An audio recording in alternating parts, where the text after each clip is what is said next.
বিসমিল্লাহির রহমানির রহিম। TM agro and fisheries কর্তৃক আয়োজিত আজকের ভিডিওতে আপনাদের সামনে হাজির হলাম। শীতকালীন মাছ চাষ নিয়ে আপনারা চিন্তিত যে শীতকালে আপনাদের মধ্যে একটা ভুল ধারণা চলেই গেছে অলরেডি যে মাছ খাবার কম খায়। তো এ নিয়ে চিন্তিত থেকে আরেকটা প্রশ্ন জাগতেছে আপনাদের মনে যে কোন ফিডটা খাওয়াবেন। সায়েন্টিফিক ব্যাখ্যা অনুযায়ী একটা কথা জানিয়ে রাখি, শীতের সময় মাছটা তলদেশে বেশি থাকে, তার মানে উপরিভাগটাই কম আসে। তো সেই অনুপাতিকভাবে ডুবন্ত ফিডের দিকে একটু প্রায়োরিটি আপনারা বেশি দিবেন। তাহলে ডুবন্ত ফিডে যে উপাদানগুলো আছে আপনার এটা আগে ক্যালকুলেশন করতে হবে যে ভাসমান এবং ডুবন্ত।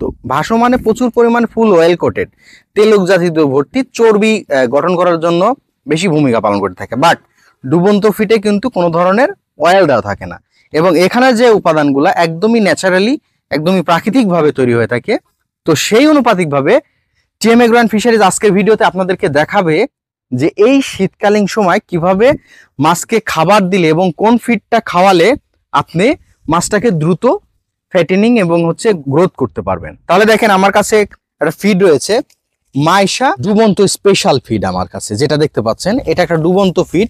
এখানে প্রচুর পরিমাণ ন্যাচারালি উপাদান দ্বারা এই ফিডটা তৈরি করা হয়েছে। আমি দেখতে পাচ্ছি, আমি দানাগুলো আপনাকে কাছ থেকে দেখাচ্ছি। মাশাআল্লাহ কি চমৎকার দানাগুলো, আর ঘ্রাণটা অসাধারণ, একটা মুহু একটা ঘ্রাণ আসছে এবং প্রত্যেকটি দানা দেখেন, আমি একটা দানা যদি আপনাকে ভেঙে দেখাই প্রায় প্রতিটি এর মধ্যে যে উপাদানগুলা সবই দেখা যাচ্ছে। দেখেন সব আমি আলাদা করে বলতে পারবো, এই যে এর মধ্যে ডিওআরবি, র্যাপশিট খোল, সরিষার গুঁড়া এগুলা দিয়েই মিক্সড করা।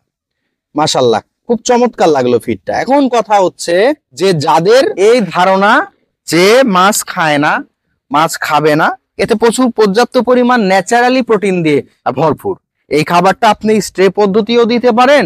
এই খাবারটা আপনি অ্যাজ ইউজুয়াল যেভাবে এই যে আমি এইভাবে সিটায়ও আপনি দিতে পারেন, ঠিক আছে, এভাবে সিটায়ও আপনি দিতে পারেন, এটাতে কোনো প্রবলেম ফেস করতে হবে না, যেভাবে আপনার ইচ্ছা। মাছের স্টমাক আছে, মাছ খাবে ভালো, মাছের ক্ষুধামন্দা হলে মাছ খাবে। এখন একটা কথায় আসি, আমাদের চ্যানেলে আপনারা দেখতে পাচ্ছেন যে আমরা যে প্রোডাক্টটা নিয়ে আলোচনা করছি এর সাথে এই যে পাওয়ার ফিশ জেল, এই ফিডটার সাথে যদি এই প্রোডাক্টটা মিক্সড করে খাওয়াতে পারেন, তার মানে আমি এখনই আপনাদের লাইভ দেখিয়ে দিব, এটা মাছ দ্রুত বড় করার জন্য এবং মাছের গ্রোথটা ডেভেলপ করার জন্য এবং মাছের রোগ প্রতিরোধ ক্ষমতা বৃদ্ধি করার জন্য এই পাওয়ার ফিশ জেল উল্লেখযোগ্য গুরুত্বপূর্ণ ভূমিকা পালন করে থাকে। তাহলে এটা মিক্সড করবেন কিভাবে খাওয়াবেন সেই বিষয়টা একটু আসি।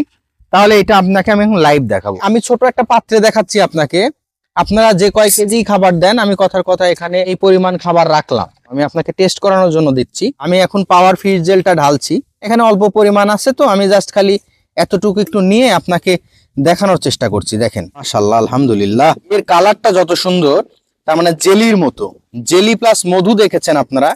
দেখেন এইভাবে মাখিয়ে দিবেন, খাবারটা সুন্দর করে মিক্সড করে এইভাবে মাখিয়ে দিবেন। মাশাআল্লাহ মাশাআল্লাহ এত সুন্দর স্মেল এসছে, তার মানে চিন্তা করা যাবে না। খাবারটাও কি সুন্দর একটা দেখেন গঠন পোলানের মধ্যে চলে আসছে এবং খাবার থেকে এত সুন্দর একটা স্মেল চলে আসতেছে। এই মুহু স্মেলেই মাছটা এই খাবারের কাছে আসবে, মাছটা খাবে। তখন আপনারা জাস্ট এইভাবে পুকুরে এইভাবে প্রয়োগ করে দিবেন। এখন যদি আপনি ট্রে পদ্ধতিও দিতে পারেন, আপনি যদি মনে করেন আপনার খাবারটাকে দৃশ্যমান রাখবেন তাহলে ট্রে পদ্ধতিতেও দিতে পারেন, আর যদি মনে করেন যে না আমি এইভাবে মাখিয়ে এইভাবে দিবেন তাহলে আপনি এভাবেও দিতে পারবেন। তবে হ্যাঁ, এই ভুল ধারণা থেকে আপনারা বেরিয়ে আসেন। মাছ খাবে, শীতের সময় মাছ খায়, মাছের স্টমাক আছে, মাছের ক্ষুধামন্দা হয়, মাছ খাবে। তাহলে আপনারা এই ফিডের সাথে এই প্রোডাক্টটা পাওয়ার ফিশ জেল অনজিন বাই ইন্ডিয়ান, এটা ইন্ডিয়ান একটা প্রোডাক্ট, এই প্রোডাক্টটা আপনারা সাথে রাখতে পারেন। প্রতিদিন খাবারের সাথে মিক্সড করে প্রতি কেজি খাবারের সাথে 8 থেকে 9 গ্রাম করে দেখাচ্ছে মিক্সড করে আপনি এটা দিলে মাছটা খাবারের প্রতি আগ্রহ জাগবে এবং মাছ দ্রুত ওজন বৃদ্ধি পাবে। তো আপনাদের আজকে এই শীতের সময় কিভাবে আপনি একটা খাবার প্রসেস এবং একটা মাছকে কিভাবে খাবার দিবেন এই বিষয় নিয়ে আলোচনা করলে থাকলাম, এবং আপনারা পারতপক্ষে চেষ্টা করবেন ডুবন্ত খাবারের দিকে ফোকাস বেশি দিতে। আমি প্রথমেই বললাম যে উপরে মাছ উপরিভাগে কম থাকে। তো যাই হোক, আজকে আর থাকছি না। এই বিষয় নিয়ে যদি আপনাদের কোনো প্রশ্ন থাকে এবং সমাধান যদি পেতে চান তাহলে ডিসক্রিপশন দেওয়া নাম্বারে অবশ্যই যোগাযোগ করবেন। সবাই ভালো থাকবেন, সুস্থ থাকবেন, মাছের যত্ন নেবেন, টিএম এগ্রো অ্যান্ড ফিশারিজের সাথে থাকবেন। আসসালামু আলাইকুম রহমতুল্লাহ।